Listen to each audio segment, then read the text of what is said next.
Hey guys, it's Troy coming at you with another video. Learn to spot red flags early, okay? Vetting, right? This is something that gets talked about a lot in regard to men's dating, okay? And people will say, you need to vet the woman, right? You need to, is she, you got to figure out, is she a bad girl or is she a good girl, okay? Has she got tattoos? Has she got, what are the red flags? Does she go to the party with 17 guys every night? Blah, blah, blah, okay. I wanted to give you my take on it, which is slightly more nuanced, perhaps.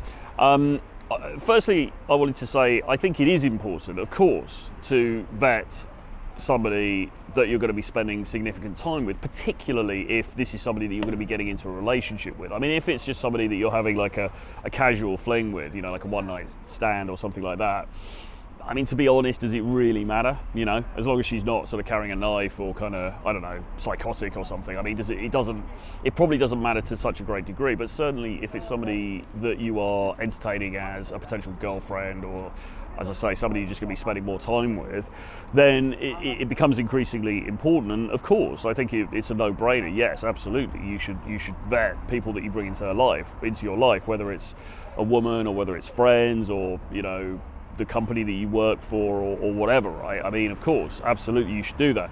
But the challenge is that it's not as easily said. It's easier said than done, okay? Now, when you look at the manosphere and you look at the sort of lists of red flags that are put forward by content creators, firstly, they're all pretty obvious, and secondly, they're all pretty overt, okay? So they'll say things like, well, if she's got tattoos, she's a bad girl, blah, blah, blah. I personally don't agree with that because, look, I think tattoos are very fashionable now. A lot of women have tattoos. I don't think having tattoos in itself is a deal breaker. I actually quite like tattoos on women. I think it looks good. That's just me, but if you're of a more conservative nature, then that might be something that's unappealing to you, but I don't think it's automatically a signal that she's damaged or something like that. They'll say things like wearing tight and revealing clothing. Well, I mean, it depends. I mean, I think a lot of women I've dated, occasionally they've worn tight and revealing clothing. A lot of the time they don't. So it's sort of contextual. Does she dye her hair different colors? Oh my God. It depends what colours she dyes it, really. I mean, I personally, I'm not really a big fan of things like green hair and stuff like that, so I would probably not choose to date somebody who did that. But if she's got brunette hair but she dyes it blonde or she dyes the tips blonde or something like that, does that mean she's a bad girl? No, I wouldn't say so. No, I think it's just a stylistic thing. She's doing it for a slightly different look. Fine, fair enough. What else is there? Does she have male friends? Does she go to the club? Does she go on girls' holidays? There's all of these different things that people will talk about. A lot of them I think are sort of blown up, and I think they don't really take into account the way modern society is. And I think a lot of this stuff, I don't think it intrinsically means somebody's a bad person because they've got some guy friends or whatever. I mean, who cares, right? It's but things like, does she use drugs? Okay, does she party all the time? Does she do this and that, right? Does she hang out with dodgy characters? Does she hang out with guys all the time and she kind of ignores your texts and stuff like that? I mean, some of this stuff I think is pretty obvious, right? If she is going, you meet her and you guys hook up or whatever happens, and then she's going to the club, the next 2 weekends she's at the club and her phone goes silent for 48 hours, and you come and just find her and she's surrounded by this group of these dodgy looking dealer type guys with tattoos on their faces, and she's just off her face on cocaine or crystal meth or something, or ketamine.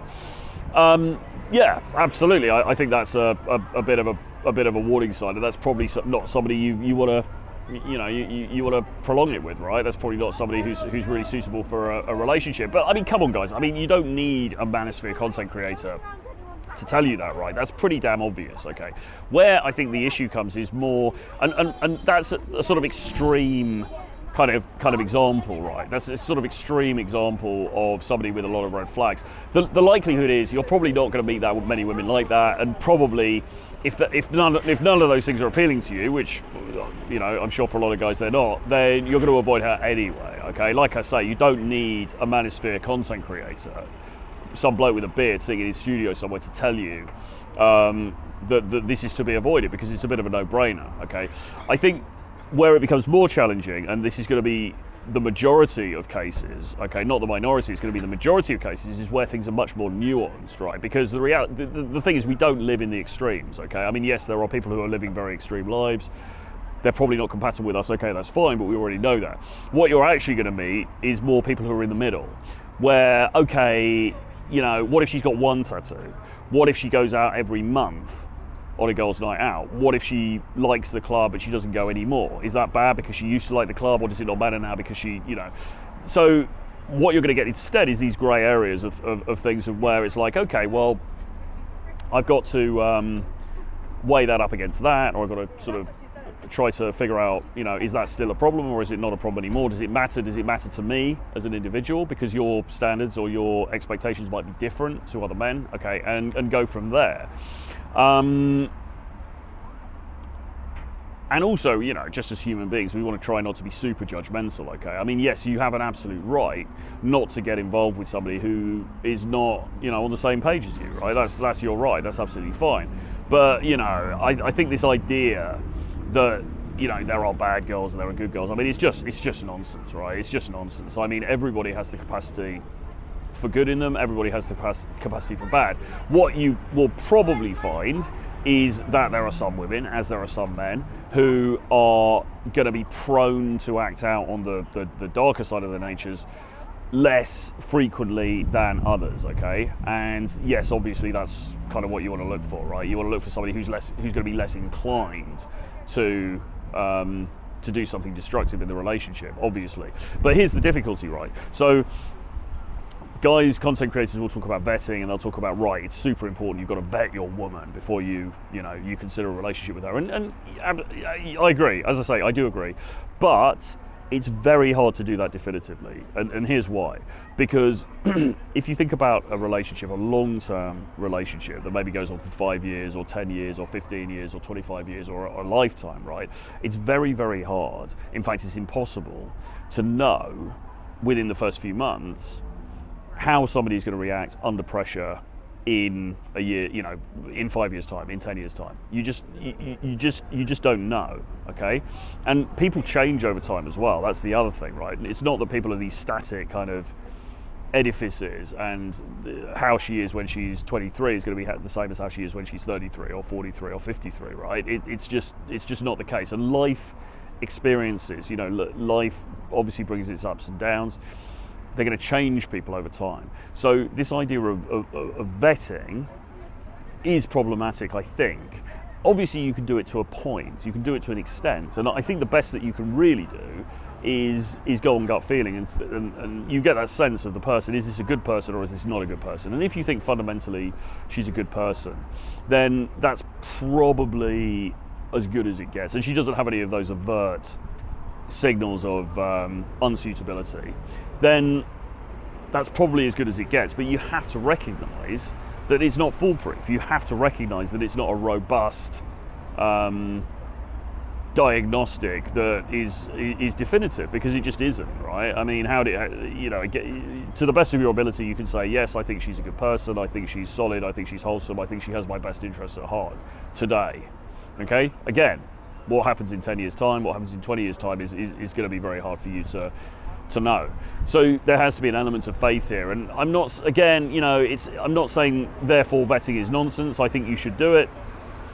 But I also think that you have to recognize its limitations.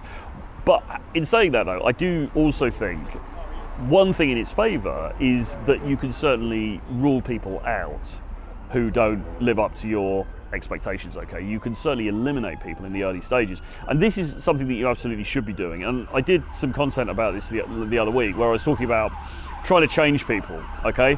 Trying to change women and saying, oh, she should do this, or she should do that, or she should, the feds are here. You know, she should do this, she should do that, she should go to the gym more, or sort of directing it to her, you should go to the gym more, you should wear different kind of clothes, you should go and study this, you should go and live there, you should go and do this kind of job, right? To try to change her I think is, or you should not go to the club, you should not hang out with these female friends, right? I mean, you can make your feelings known about these things and you can talk about it in a fairly jocular way, but actually trying to change somebody, I think, is just low value behavior, to be honest. I don't think that's how this should go, okay? I don't think you should do anything to change somebody, okay?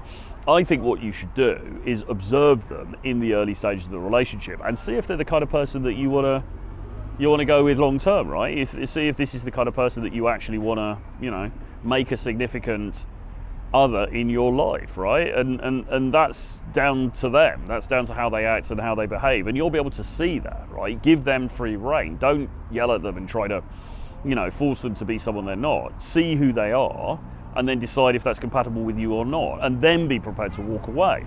And this is, I think, where a lot of guys drop the ball, because, you know, they get embroiled with somebody, and even though they're aware of her unsuitability because of certain behavioural things that she has done, they don't leave and they keep it going anyway. And the reason they keep it going is because they're in love with her, fair enough, but also because they are lacking in other options and they fear being alone and they fear having to go out there again on the flesh rampage to go and meet somebody new. So, because they haven't got anybody else lined up, because they're a bit of a chump and they probably lucked out with this particular woman, and so they're hanging on to her for dear life, regardless of what she does. And that is a mistake, right? Because you need to have boundaries, okay? You need to have, right, this is what's acceptable, this is not what's acceptable, and you need to adhere to that, right? And you need to be prepared to act on that. And I think as long as that's in play, then it then becomes a question of, well, do I want to be in a relationship or not? And if you do want to be in a relationship, particularly for those guys, you know, you want children, you want to have a family, blah, blah, blah, okay, you kind of, you know, you're kind of going to have to go with this, right? I mean, I know that a lot of people have issues with marriage, for example, in the UK and America and Canada and everything, and I'm not saying it's without its risks all the time, but at the same time, if what you want ultimately is family life, you're kind of going to have to go with it, or at least you're going to have to consider it, right? And you might say, well, no, I'll get I don't know, some kind of a non-legal binding agreement or something, whatever. Fine, okay. I mean, do you, right? But I mean, you know, I think what you're going to find is you're going to get pushback from the women that you interact with, if they're Western women, and even if they're not, to be honest. I mean, if they're Eastern European or whatever, they still want to get married. So you're going to have to find a way to deal with that. But the point is, if you want something long term, and I think most guys actually do, because most guys really want kids and they want a family, then you're going to have to, I don't want to say take a risk, because there will be an element of vetting. Obviously, you're an intelligent guy, you're using your gut feeling, you're using your sense of this person, okay? So you've done your due diligence, but you also, as I say, you have to accept the limitations of that, because you don't know what's going to happen in the longer term, the medium to the longer term, and you're going to have to just kind of go with it anyway, okay? With the firm conviction in yourself that if things go south and they go pear-shaped, then you're prepared to walk, all right? And I think that's the best really you can do. So it is important, of course, to consider this person that you're bringing into your life and to try to figure out, okay, are they a good person to bring into my life, or are they not a good person to bring into my life? But beyond a certain point, you're just going to have to go with it anyway. And then you're going to have to, you know, look out for, watch her behavior, watch how things go down over a period of time. And if things start to happen that aren't to your liking, you're going to have to be prepared to, you know, to walk away at that point. Okay, I think that's as much as you can do realistically when we get away from the internet and we get away from the chest beating and the fake 2D alpha posturing. In practical terms, what you can actually do in the real world, I think that's probably the best solution, but I might be wrong. So let me know in the comments section beneath what you think. I mean, maybe you think I'm wrong, maybe you think there are different ways of handling this, or maybe you think vetting can be robust. I don't know. I'd be interested to hear your thoughts. Our course, The Edge, is still open for new enrollments right now, so go to have a look in the description box below. You'll see some information about it. You can get in now for the 8-week course for £494 only, which is pretty amazing, but we've had a couple of people who've dropped out for various reasons for this intake, so there is a little bit of space left, but it's going to close very soon. You can also come to Bogota, Colombia with us, 16th to 20th of October, where we will be running a 4-day intensive in-person face-to-face boot camp. It's going to be life-changing, to put it frankly. So if you want to get on board with that, you can email me, troy@realtroyfrancis.com, and put your WhatsApp details in there and we can have a chat. We need to have a conversation with you really on the phone to make sure the fit's right, but that's a possibility. And yeah, that's it really. So make sure you subscribe to the channel if you haven't done so already. Drop me a like, put something in the description below, in the comments box below, and we'll see you guys again very soon. I'll turn on notifications as well, because that way you'll be notified when new content comes out on the channel, which is pretty much daily at the moment, because we're ramping up the content once again for fall, as you American guys will say. See you guys again very soon. Bye bye.